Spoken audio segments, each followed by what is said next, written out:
इस पैर को भी काटना चाहते हैं। वह दुष्ट कौन है? तो कहते हैं यही वो दुष्ट है जिसका नाम कलयुग है। महाराज परीक्षित ने जब इस दृश्य को देखा तुरंत धनुष बाण उठा लिए। अरे दुष्ट तू कौन है जो मेरे राज्य में इस निरपराध जीव को, जो एक पैर से ही खड़ा है, उसके उस पैर को भी काटना चाहता है? तू कौन है?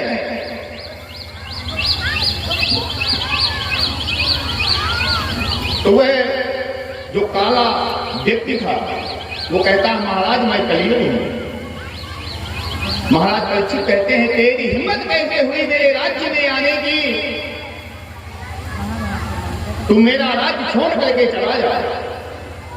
तो कहते हैं कलयुग कहता है महाराज जिस दिन भगवान श्री कृष्ण का अपने वैकुंठ धाम गमन हुआ है मैं तो उसी दिन आ गया था, क्योंकि जब भगवान कृष्ण इस धरा भूमि को छोड़ करके गए उसी दिन द्वापर युग का समापन हो गया, कलयुग प्रारंभ हो गया।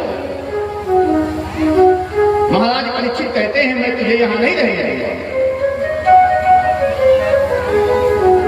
कलयुग कहता है महाराज सृष्टि का यही नियम है, सतयुग त्रेता द्वापर की समाप्ति में मुझे तो आना ही था। अब आप बताओ मैं कहां रहूं? आप चक्रवर्ती सम्राट हैं, इस संपूर्ण वसुंधरा के आप स्वामी हैं, मैं आपकी शरण में हूं, बताओ मैं कहां रहूं? महाराज परीक्षित कहते हैं मैं तुम्हें रहने का स्थान दूंगा, लेकिन यह बैल कौन है जिसके ऊपर तू इतना अत्याचार कर रहा है? तो बैल पता है कौन है? वह बैल धर्म है। महाराज परीक्षित कहते हैं अरे धर्मानुभाव तुम्हारी पैर कैसे कट गए और तुम एक ही पैर से कैसे खड़े हुए? ये तुम्हारे दुख का क्या प्रयोजन है? वह धर्म रूपी बैल कहता है महाराज यह कलयुग है, कलयुग में तपस्या समाप्त हो गई, वैराग्य समाप्त हो गया, त्याग समाप्त हो गया, सिर्फ भक्ति बची है। भक्ति के पैर के द्वारा मैं खड़ा हूं और ये तीनों पैर मेरे कट गए। आप पूछते हो कि मेरे दुख का क्या कारण है, तो मैं किसको दोष दूं? मैं दोष किसको? हमारे ग्रंथ कहते हैं कि जो भाग्य में लिखा होता वही मिलता। गीता में भगवान ने कहा है जैसे कर्म करोगे वैसा ही फल मिलेगा, कि कर्मण्येवाधिकारस्ते मा फलेषु कदाचन मा कर्मफल हेतुर्भूर्मा ते संगोऽस्ति कर्मणि।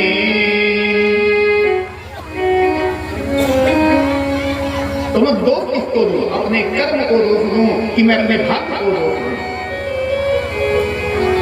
कर्म कहता है कि जो कुछ तुम करोगे इस संसार में वही तुमको भोगना पड़ेगा।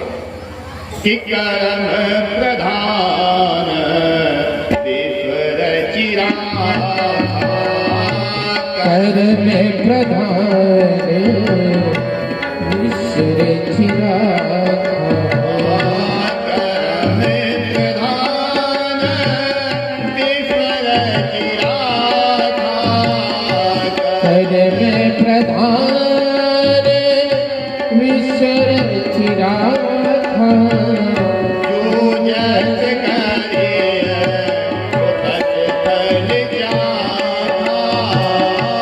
जो जस करी सो उथल जाता। अगर मैं आपको कहूं कि महाराज यह मेरे कर्मों का फल है, क्योंकि संसार कहता है तुम जो कुछ करोगे उसी का फल तुम्हें भोगना पड़ेगा, तो हो सकता सकता है मैंने अपने जीवन में ऐसे बुरे कर्म किए हों तो जिसका फल भोग रहा हूं। अगर मैं कर्म को न मानूं, भाग्य को मानूं, तो लोग कहते हैं ना, मीमांसा कहती है सुखस्य दुखस्य न कोपि दाता, कोई किसी को सुख दुख नहीं दे सकता।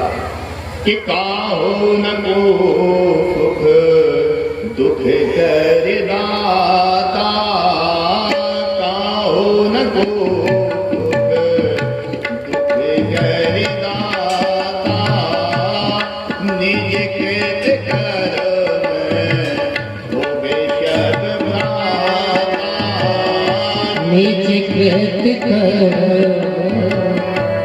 भोगे सुन भ्राता।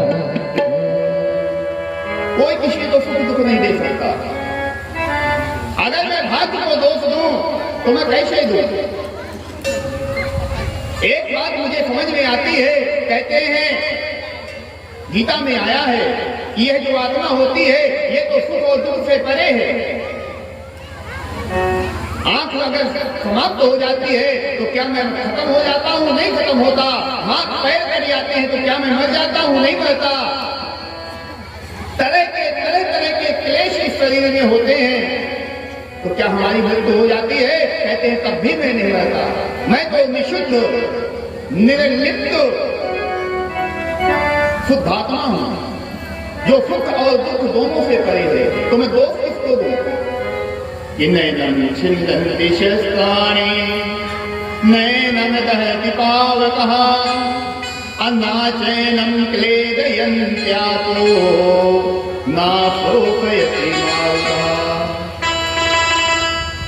अगर मैं निर्विकार रूप से देखूं तो मैं एक शुद्ध आत्मा हूं। तो आत्मा ना कभी मरती है, ना आत्मा का कभी जन्म होता है, ना आत्मा को जल गला सकता है, ना आत्मा को वायु सुखा सकती है, ना आत्मा को अग्नि जला सकती है। मैं तो शुद्ध आत्मा हूं। तो मैं दोष किसको दूं? हे महाराज परीक्षित, यह संसार काल के अधीन है। तो जो कुछ मैं भोग रहा हूं मैं किसी को कोई दोष नहीं दे रहा। महाराज परीक्षित कहते हैं ये तुम्हारे जो 3 पैर समाप्त हो गए, इस कलयुग के प्रभाव से समाप्त हो गए। कलयुग में तुम्हें यहां नहीं रहने दूंगा। कलयुग कहता है महाराज मैं निश्चित रूप से इस संसार में रहूंगा, आप मुझे रहने की जगह दीजिए। आप जहां कहोगे मैं वहीं रहूंगा। तो कहते हैं महाराज परीक्षित ने मन में विचार किया कि सतयुग की समाप्ति पर त्रेता आया, त्रेता की समाप्ति पर द्वापर आया, द्वापर की समाप्ति पर कलयुग निश्चित रूप से आया। तो महाराज परीक्षित कहते हैं ठीक है, मैं तुम्हें 4 जगह दे रहा हूं रहने के लिए। ध्यान से समझिएगा ये कलयुग कहां रहता है। महाराज परीक्षित ने 4 जगह दी रहने के लिए। कौन कौन सी? द्यूतम पानम स्त्रिया शूना यत्रा विधा चतुर्विधा। 4 जगह दी रहने के लिए। द्यूतम जहां जुआ खेला जाता हो वहां कलयुग का वास करता है। जहां उस जुए में धर्मात्मा युधिष्ठिर ही जुआ खेल रहे हो वह भी अनीत में लिप्त हो जाए, अनीत से बच नहीं सकते। तो जुआ खेलने में कलयुग का वास होता। द्यूतम पानम जहां मदिरा का पान होता है, जहां लोग शराब इत्यादि पीते हैं, कहते हैं वहां कलयुग का वास होता। स्त्रिया जहां वेश्यालय होते हैं वहां कलयुग का वास होता है। अशूना जहां पशुओं की हत्या होती है, जहां कसाई रहते हैं वहां कलयुग का वास होता है। ये 4 जगह राजा परीक्षित ने कलयुग को रहने के लिए दे दिया। जाओ आज के बाद इन 4 स्थानों पर तुम्हारा निवास होगा। अब कलयुग को जब ये 4 स्थान मिल गए तो कलयुग मन में विचार करने लगा जब तक मालिक के ऊपर असर ना हो तब तक प्रजा के ऊपर कोई असर हो ही नहीं सकता। क्यों? राजा परीक्षित ना जुआ खेलते, न मदिरा पान कहते, न वेश्यागमन कहते और न कत्ल खाने में कभी जाते।